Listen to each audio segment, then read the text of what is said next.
Hello. Good morning, Mr. Busby. Good morning, Mr. Hey, what's going on, guys? We are here. Welcome to Chen Elementary School. This is the second graders here, and we're excited to learn about sound. Sounds great. No pun intended. Sorry about the connection. That's all right. Well, good morning. How's everybody doing? I love second graders because you can make a one-syllable word last 15 seconds. Good, fine, you know, it's kind of cool. Anyway, we're going to talk about sound today, huh? Now, do you guys have questions, or you just want me to jump right into it? You tell me.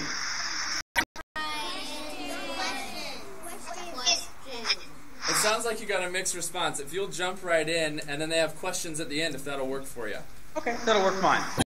Okay, first of all, I am speaking from my smartphone as opposed to my tablet. For some odd reason, my tablet's not connecting to Skype, so sorry about that. But, like, right in front of me is this weird-looking tube. See that?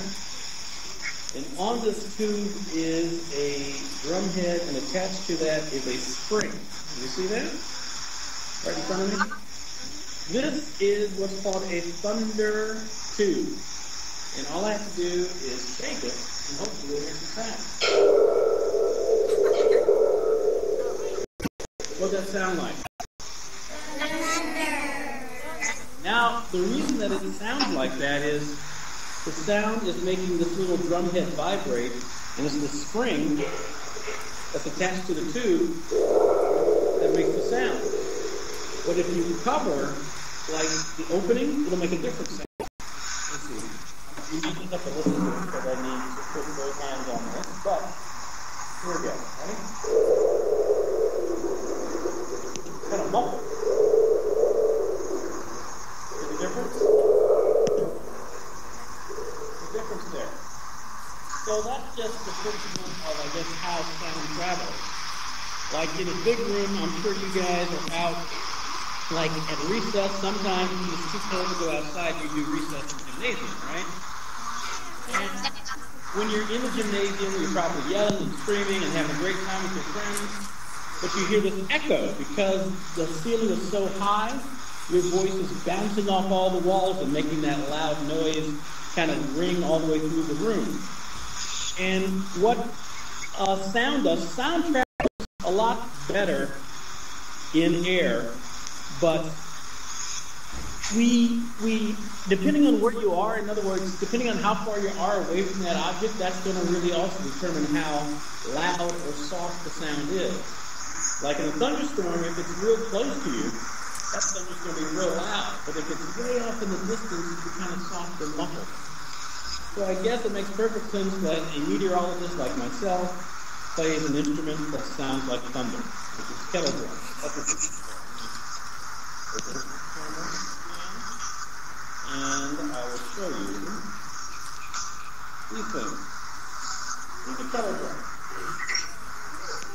See those? Now they're made out of copper. Kettle here. And they're covered right now in wood. So let me take the covers off. And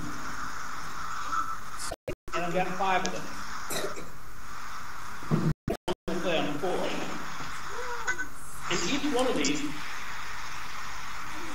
is a little smaller than the next one. So the bigger the drum, the lower the note. The smaller the drum, the higher the note.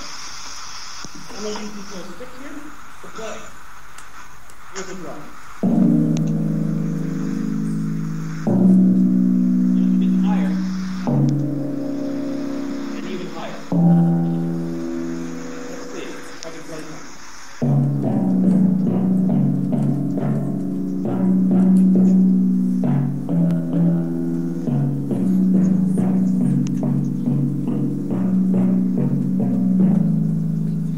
What song was that? Good.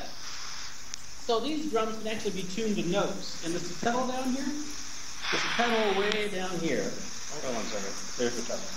If I mash down the pedal and hit the drum at the same time, this is what happens.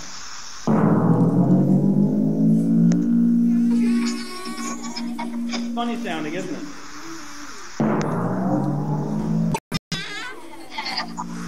So like in the cartoons, when you see somebody jumping like on a trampoline or something, you hear that.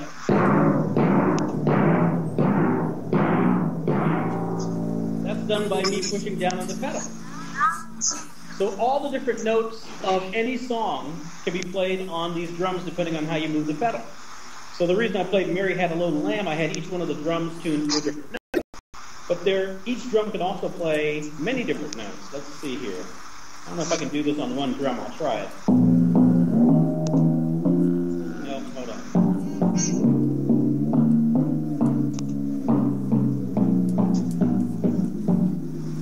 That's some Twinkle Twinkle Little Star. So, depending on how you change these notes, hey, you can play melodies, which is kind of fun. Matt, how am I doing? I can't. Okay, cool. Let's see here. This is using 2 sticks, so I'm going to have to put I wish I had somebody in here to hold the camera for me. Next time I do one of these, I will have a camera person. I promise. I will have a camera person. But what you can do with the drum is, I was just playing with 1 stick, but you can play with 2. And that's what we call a drum roll, which sounds like thunder, really. Rolling thunder.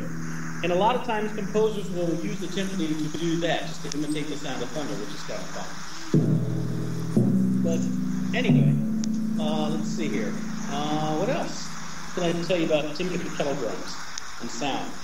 And I have different mallets, like these are kind of soft. So when I play the drum,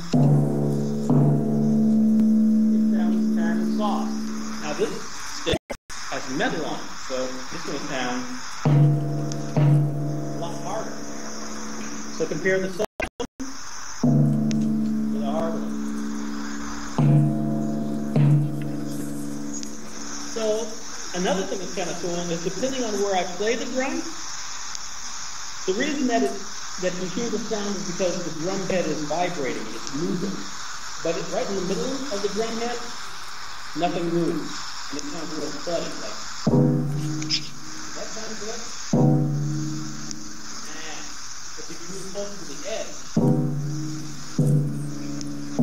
you get that sound that you want. So from muffled in the middle to the edge. Pretty neat. And then if you put stuff on top of the drum head, like your finger or a piece of metal or cloth, you can also make the drum sound not as ringy. But usually in an orchestra, you want to really hear the sound, you really want to hear the notes, more so than making sure that the say is muffled. Cool. All right. You guys are sitting so attentive. Questions you guys have? That's great. We've got a couple of students with questions for you, so we'll start. You want to start? All right. Stand up and share your name first. There you go.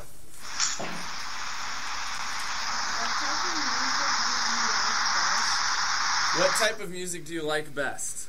What kind of music do I like best? Well, when I was younger, the first instrument I played was piano, and so I learned a lot of classical music. So classical is pretty much up there. But as I got older, I like to listen to my dad's jazz. So from jazz to classical to rock music, those are probably my favorite 3. Good question. Thank you. You have another question? All right, what is it?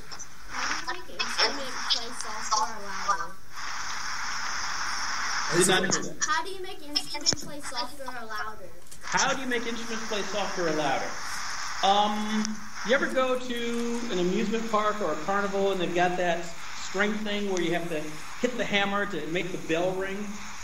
Well, if you've ever seen that, if you hit softly, it's going to be a soft sound. But if you hit loud and use some more energy, like using your arm, it's going to be a louder sound. So soft, just with my fingers, loud, with my whole hand, my whole arm. Good question. Perfect. All right, next set of questions. You ready?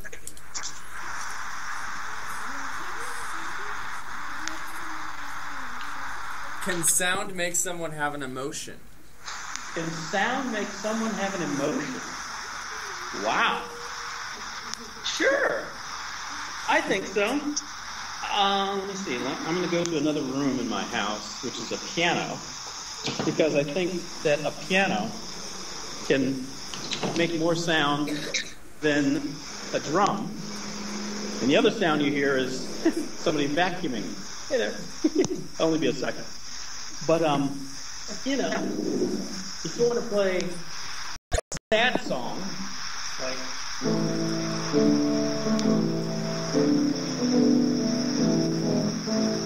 That's kind of sad. But a happy sound, ragtime. So, yeah, sounds can make different emotions. And that's the fun thing about music is different sounds and different emotions come out of different music. Good question. All right. Another question. What is the strangest sound you can make? Strangest sound you can make? I guess it depends on the instrument. I think, you know, the human voice can make some weird, strange sounds. Strangest sound I can make. I guess anything that sounds kind of weird, like two notes played together that don't really go together. Let's see here. Okay, here we go. Yeah. Hear that?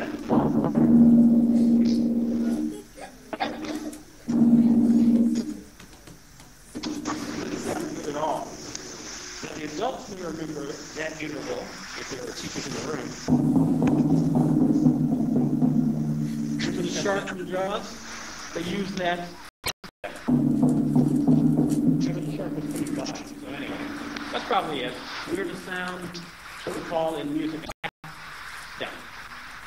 Perfect. All right, next question. You ready? Oh. Let's start here and then go there. Is that right? Okay, go ahead. What was that? How is sound made? How is sound made? Well, basically, it is made just like you talking. Anytime a instrument, like your voice, or these drums, or the piano, generates a noise through air, because every time you talk, you're taking air in, and then as you're talking out loud, that air is coming out of your lungs, and out of your throat, and out of your mouth. So I guess the movement of air makes sound, like thunder, or birds chirping, or a lion roaring, but all air moving from one place to another. How's that for a second grade answer? That's perfect. Thanks, man. Yeah, thanks. All right, you have one more?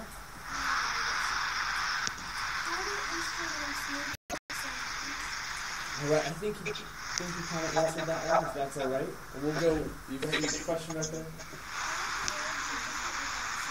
How would the world be different without sound? Wow. I think it'd be tougher to communicate. I mean, I have friends of mine who are deaf, which means they can't hear. And one of my favorite composers is a guy by the name of Beethoven. I don't know if you've ever heard of Beethoven. Beethoven, actually, I've got a bust of him. This is a statue of him. Right here. That's him. That's the guy.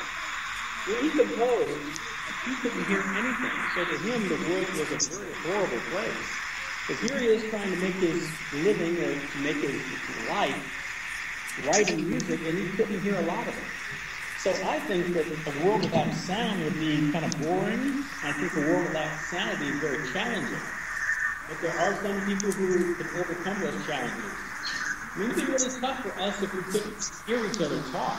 We'd have to use sign language or note cards or signals of some sort so that people would know what we wanted to say or wanted to convey. And that's not always easy to do. So I would say the world without sound would not be the kind of place that I would like to live. Great answer. All right, one more question. Can you make an instrument sound like an animal? Wow. Again.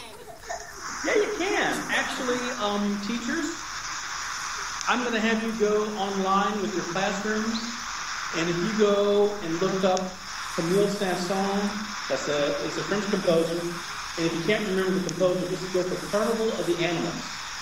All right.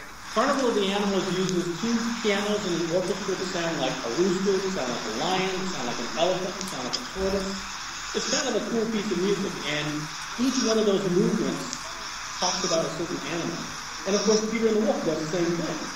You know, if you ever hear Peter and the Wolf, the flute is the bird, and the kettle drums are the hunter's guns, and the wolf is represented by French horns. So you can use certain instruments to sound like certain animals. And a lot of composers have done them. Probably a lot better than I can. All right. Thank you so much for your time today, boys and girls. What do you say? Enjoyed it, and sorry about the delay and the mix-up in the hookup, but we're fine there. And thanks again for thinking of me, and I hope this is fun for you guys. All right. Thank you. The other thing I would do, I'll take some pictures of the drums and send them to you. All right. Take care, guys.